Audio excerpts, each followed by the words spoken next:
uncertain. Are they going to break it up? Steve Kerr coming back. They get Jimmy Butler, and they surge all the way through, and now they're through the first round. The Warriors have guys, because of how special their star three trio is, they can make the guys around them better. They can elevate the way that they play. And we saw that. Steph Curry, 3 points in the first half, steps up in the second half, 19 points in the second half to carry them home.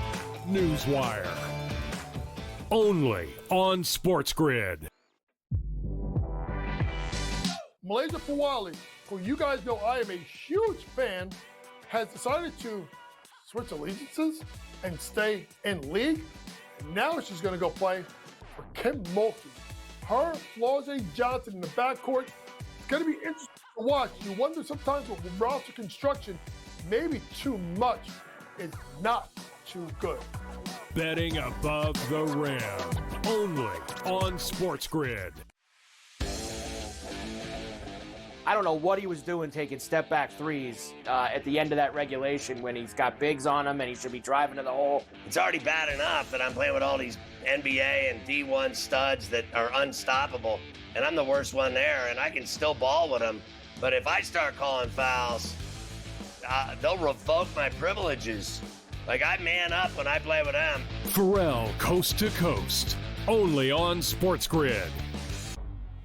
Two guys that can do it all. Too much electricity this morning. This is a good time. We're having a lot of fun. I had to do a triple take. Ka-ching! Why? Because of parity. I didn't mean to offend. Yeah, it's not going to happen. Load management is a dirty word. Let him rip. You know what? Circumstances provide the results. What? How do you do this once? Oh, Donnie, you got such a good show there. A network that is booming. The Early Line. Only on SportsGrid.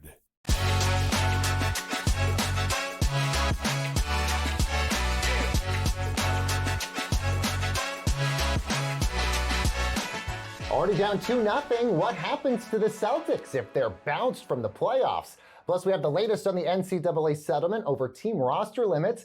And welcome, everyone, to Front Office Sports Today from FOS Studios here in New York City. I'm Baker Machado. And I'm Renee Washington Baker. Happy to have you back. And so happy to have you guys back joining us because every weekday we're chatting through the biggest stories happening in the business of sports and culture. Plus, today we've got ESPN's Bobby Marks joining us to chat later through some burning NBA roster questions. But first, let's head into some other headlines in the shoot-around. Yes, indeed. And let's talk about WNBA ratings, Renee, because Caitlin Clark has been a ratings machine, even in the preseason.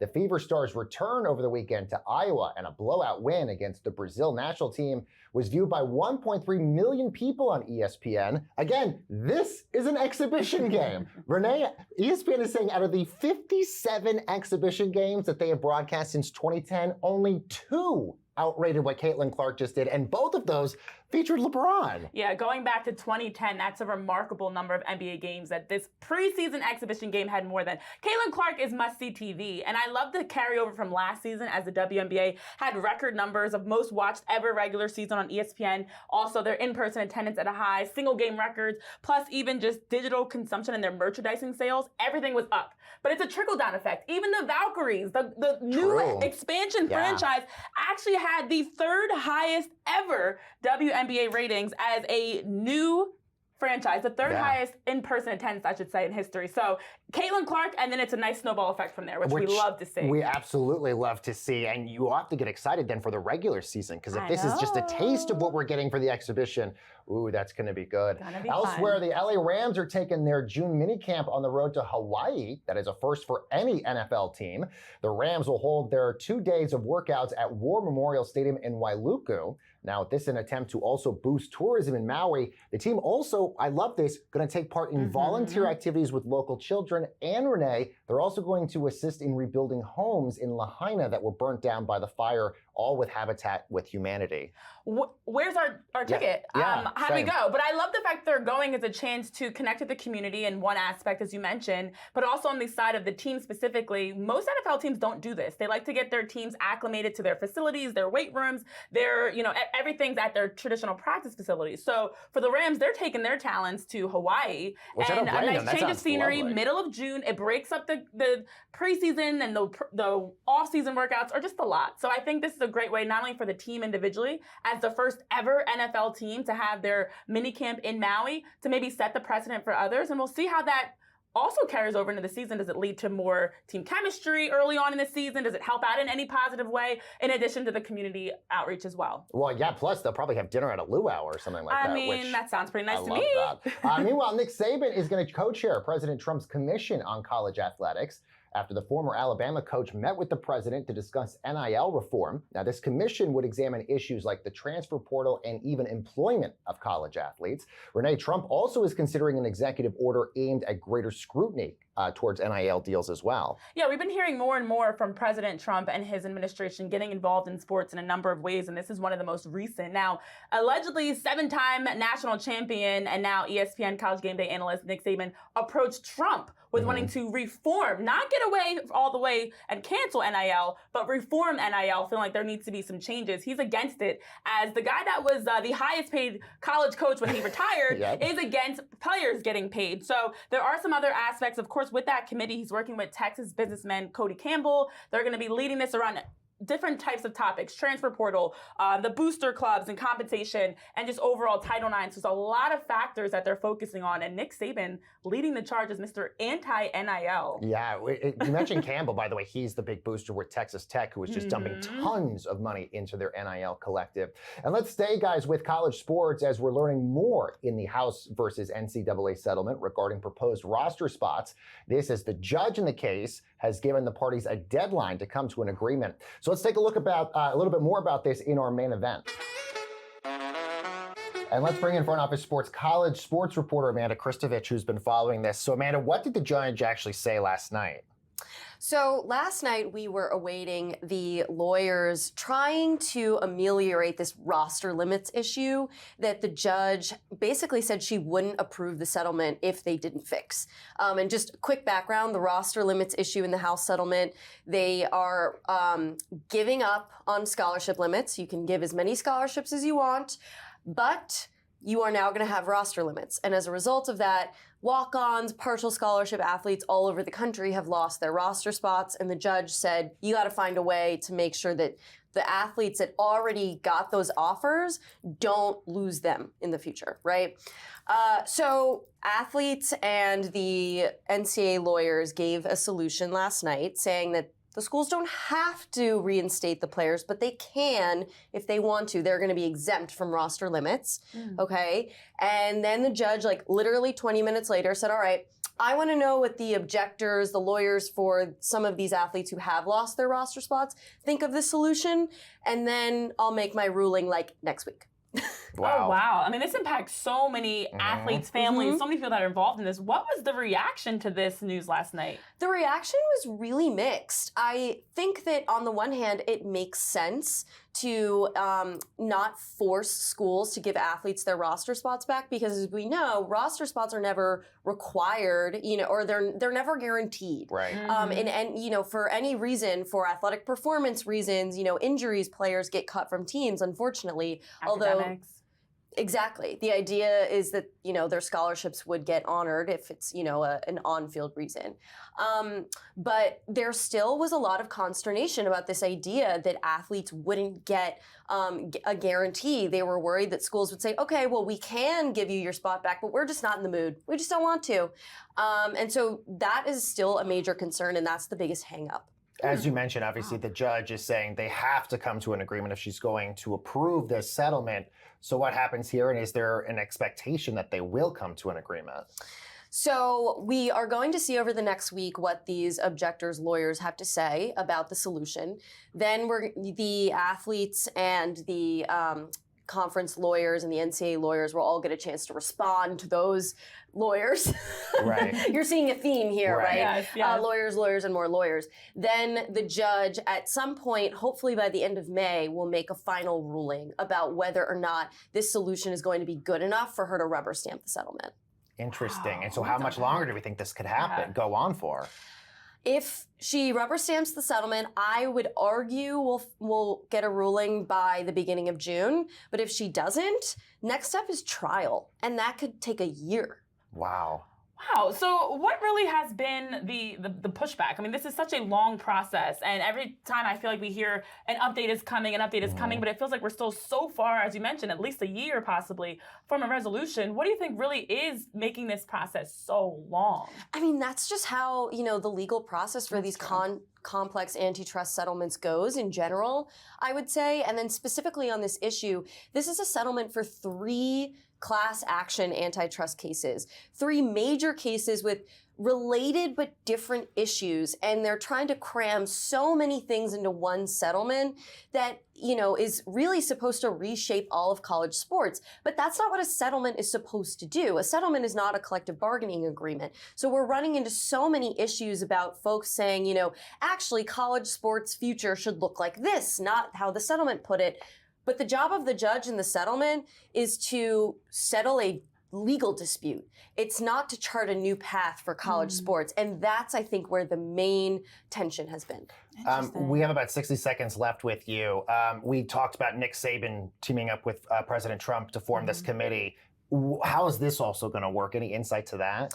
Well, what I'm hearing from my sources in and around Capitol Hill is that nobody really seemed to know that this commission was going to be formed.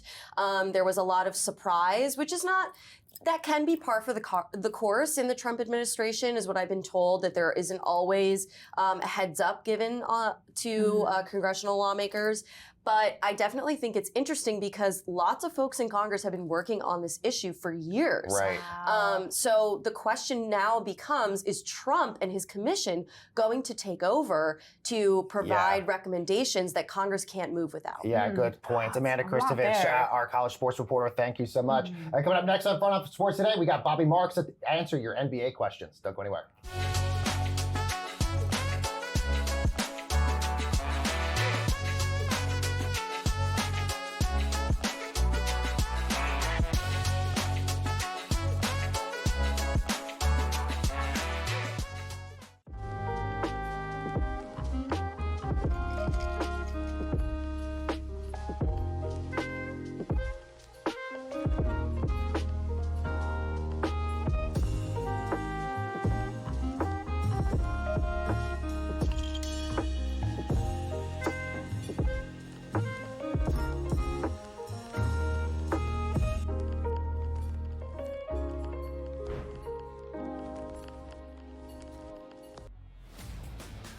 Your college performance does not relate to the National Football League.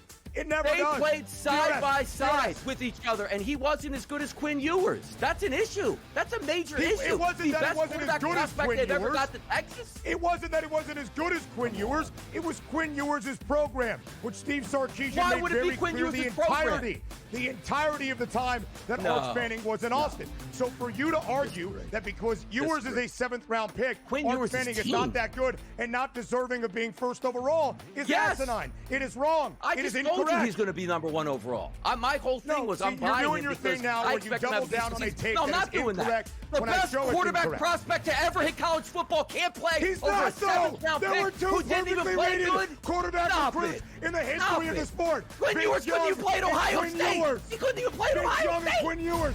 Go look it up. The Early Line, only on SportsGrid. We're going to go through every single thing, and I've got a great team behind me that's going to help me get the job done. I want this to be the place that people come to. There is going to be an energy to game time decisions that you will feel night in and night out. We are going to hit every single one of those markets that you need to know about. We will have everything at our disposal, and we will use that to our advantage. There is not going to be a better place, I promise you, than Game Time Decisions. I'm Kevin Walsh. Tune in to Game Time Decisions weekdays on SportsGrid.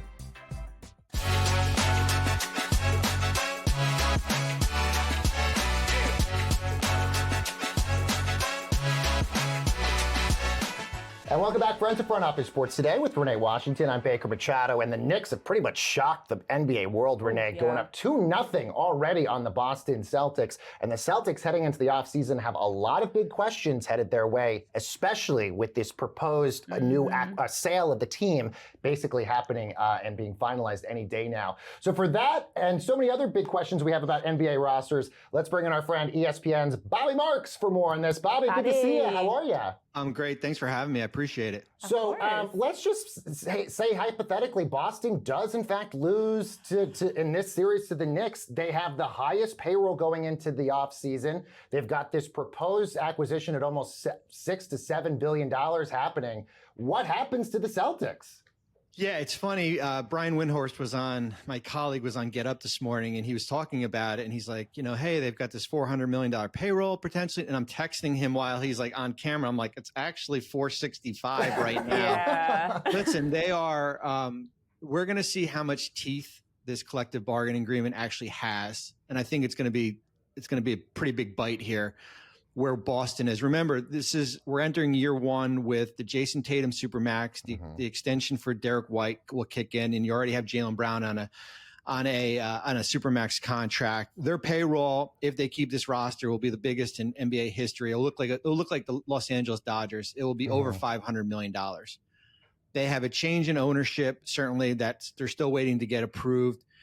If this was 2015 Golden State or the Clippers, and we're operating under a different collective bargaining agreement, I would say it's sustainable, just based on where the rules were. Under this collective bargaining agreement, it's not sustainable. So I'll give an example. We've thrown around the word the apron as far as how the apron rules impact teams. Boston is a second apron team this year. They're going to be a second apron team next year. The ability to add players in a trade. You can't combine salary sent out in a trade. You can't take back more money in a trade. You can't buy draft picks. Your first round pick 7 years out becomes frozen. So if you're the Boston Celtics, your 2032nd pick is frozen because you're an apron team this year. Your 2033 pick will be frozen also. Wow. So basically, and their current owner, Wick Grossbeck, has come out and it said it's not about the luxury tax. It's not about spending $280 million more in luxury tax penalties. It's the ability to add outside of your own roster. And I think the players that we'll keep an eye on certainly is Kristaps Porzingis, who's about to go into the last year of his contract. Drew Holiday, who has 2 years left on his contract. Al Horford, who's going to be a free agent. And here's how much financial savings they could have. Last year they signed a player, Sam Hauser, to an extension, for $40 million. If you traded Sam Hauser this offseason, that would save you $80 million just by removing his salary. That's crazy. So there are going to be some significant decisions that Brad Stevens, their head of basketball operations, is going to have to make this offseason. Yeah, and the Cavs are in a similar situation, not just because they're also down 0-2, but also because of roster constraints. But what we're seeing right now, Bobby, is that having the highest payroll, by no surprise, doesn't always correlate to wins, success, period. Look at Phoenix, look at the Bucks. So, in your opinion, just looking at the current CBA, which team do you feel like is best positioned in terms of roster moves and acquisitions to really take a leap in this offseason? I think Oklahoma City still, because and they're going to be faced with some decisions also. But I think where the Thunder are, how they've been able to build their roster, and they're going to listen. They might commit $800 million this offseason to Shai Gilgeous-Alexander, Jalen Williams, and Chet Holmgren. And people are going to say, like, well, how could they do it? Well, they can do it because they basically have balanced the rest of their roster as far as when their contracts expire. So if you're looking at Isaiah Hartenstein, his contract expires when year one of the Gilgeous-Alexander extension hits. The beauty with Oklahoma City is how many draft picks they have. They've got the 15th pick in the draft from Miami. They've got a pick in the 20s. They potentially could have the Sixers first if it falls out of the top 6. And there's more coming. So when you look at, yes, their roster is going to be expensive, but you can also build out the rest of their roster on these really inexpensive contracts. When one player gets expensive, that player goes, and then you have the 10th pick in the draft, because you still have picks coming from the Clippers, Utah, Denver. I mean, there is a litany of draft picks here. So I would say if you're trying to build a roster and thread the needle, it's probably how Oklahoma City has done it. That's a challenge, though. I mean, there's really only one Oklahoma. And they had to experience 3 years of pain post Russell Westbrook, Paul George to be able to do that. Yeah, all the more reason I think it's a surprise, but not a surprise that Sam Presti ended up winning, Executive of the Year. I think the surprise was that he hadn't won it before. Correct me if I'm wrong. 18 years. No, and what Sam has this trait that it's hard for general managers to know when it's time to move on from players. And what he was able to do, he knew it was time to move on from Russell Westbrook. He knew it was time to move on from Paul George. A lot of general managers aren't willing to do that, basically rip. And I've been there before, basically kind of rip the Band-Aid off and maybe take a step back or two. The Clippers did it with Paul George. They knew it was kind of the move, and they got criticized mightily for it. They said, how could the Clippers, who have James Harden and Kawhi Leonard, and they've surrendered so many draft picks, and they've got the wealthiest owner in the world, how could they give up Paul George? And they said, we can't because of the apron, because of the CBA rules. And can we turn Paul George into Derek Jones Jr. and Nick Batum and Chris Dunn? And you basically take that contract and split it up into 4 or 5 players here. So, yeah, it's what Oklahoma City's done is really great. Houston is another one of those teams that I basically call them. They've got the three things if they do want to go out and chase a superstar with draft picks and controllable contracts and young players. Mm-hmm. Yeah, last question for you. About 30 seconds left for this one here, Bobby. This playoff feels deeper than what we've seen in postseason history. Do you think the closeness and the parity of the league is a result of the CBA and its impact on rosters? I do. I mean, let's just look at the Western Conference. I mean, certainly you remove Oklahoma City originally, but the teams from that 2 to 7 range, there was really no separation at all. I mean, the Lakers losing as a 3 seed really wasn't an upset just based on how good Minnesota had been towards the end of the year here. So I do think the parity part is certainly a relation to this collective bargaining agreement. Yeah, really fascinating stuff. Bobby, always a pleasure to have you here working with us at Front Office Sports. Thank you so much for joining us. Hey, guys, we got a lot more NBA coverage coming up, including the most expensive tickets you can get courtside for Game 3. That's after this.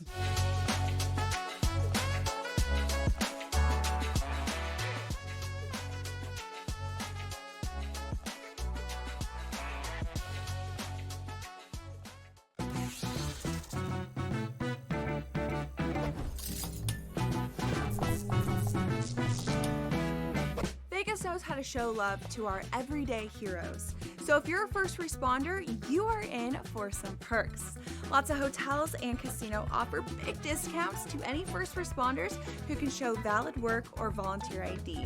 So treat yourself to a discounted stay. You deserve it. See you in Las Vegas. Let's get lucky. The Warriors' future was uncertain. Are they going to break it up? Steve Kerr coming back. They get Jimmy Butler, and they surge all the way through, and now they're through the first round. The Warriors have guys, because of how special their star 3 trio is, they can make the guys around them better. They can elevate the way that they play. And we saw that. Steph Curry, 3 points in the first half, steps up in the second half, 19 points in the second half to carry them home. Newswire. Only on SportsGrid. Under him was Sharon Moore, who also participated in the cheating scandal with Connor Stallions. So you know what happens to him? He doesn't lose his job. He doesn't get a 10-year show cause. He gets to keep his job, and they go, we're just going to suspend you for 2 games next season. Now, all of a sudden, they're coming out with everything that we knew to be pretty much true when it was happening. Yeah, they were cheating. It was like Belichick and the videotapes, right? The early line.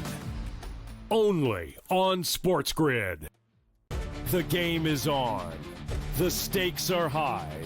But the action isn't just on the field. He's rearranging that ring.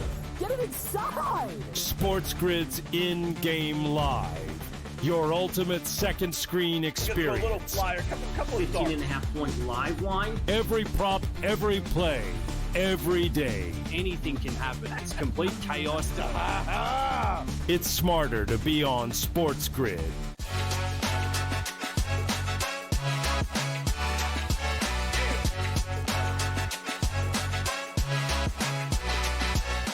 Hey friends, welcome back to Front Office Sports Today with Renee, and I'm Baker. And tickets to Game 3 of all the NBA playoff series are hotter than a Beyonce ticket right Probably now. harder. Yes.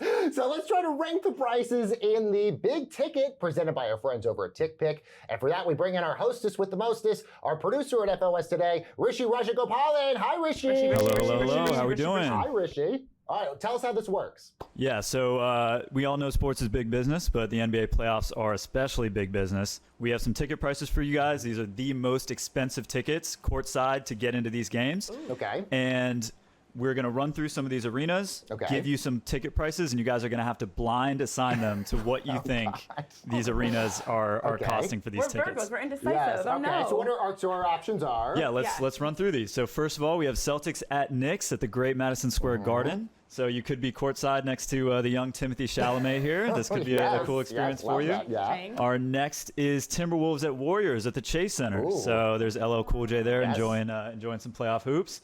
Cavs at Pacers. To be honest, I could not find a celebrity courtside guest in Indianapolis. John's not allowed to be there, so no. John Halliburton will not be in attendance, but you could be. Yes. And our final lineup is Thunder at Nuggets at Ball Arena. Yes, Jokic's brother providing the extra security for you by the courtside. Correct. Okay, I don't know if this is a positive or negative selling point, but Jokic's brother will likely be He's there. a big presence. What's these numbers that we've got? So let's get into our first number. Our first price is $13,453. Ooh, okay. I feel like that's on the lower end for a. I know this is I've never the sat playoff, courtside, but though. this is the playoffs. That's oof. I would think if it's the lower end, you probably got to think it's got to be Denver or Indiana. One of those two, so let's say Indiana. Sure. Or you want to say Denver? You know, let's go Indiana. Indiana. We're picking Indiana. All right, you're picking Indiana. My lips are sealed. We'll find out at the end of the game. All right, next Our one. next blind ticket price is a little more, $54,541. Is that the highest number? Can you tell us This that? is the most expensive ticket to get into the venue. That is MSG, Easily, 100%. anytime you go to Madison Square Garden, you're paying a lot. Sit next to Spike Ben Lee, Stiller. Timothy, Yes, all of them. Definitely. All right, they're locking in MSG. Our third price, $10,358. Okay, so that one's got to be Denver then if we picked Indiana. Yeah. Ah, dang. Okay, You so can't we're switch this. So let's go. Oh, I hope the next one's not lower. I know. Watch it is. Watch it. It's like all right, Denver at $10. 10,000. All right, locking in Denver at 10,000. Oh. Our Chase final Center. ticket price, $20,825. Gotta be Chase Center. We're locking in Chase for that one. pretty Ladies well. love Cool James and 20K. I feel good about this. All right, let's pull it up. Let's see how you did. Answers. So honestly, other than swapping the Pacers and the Nuggets, I was thinking Denver.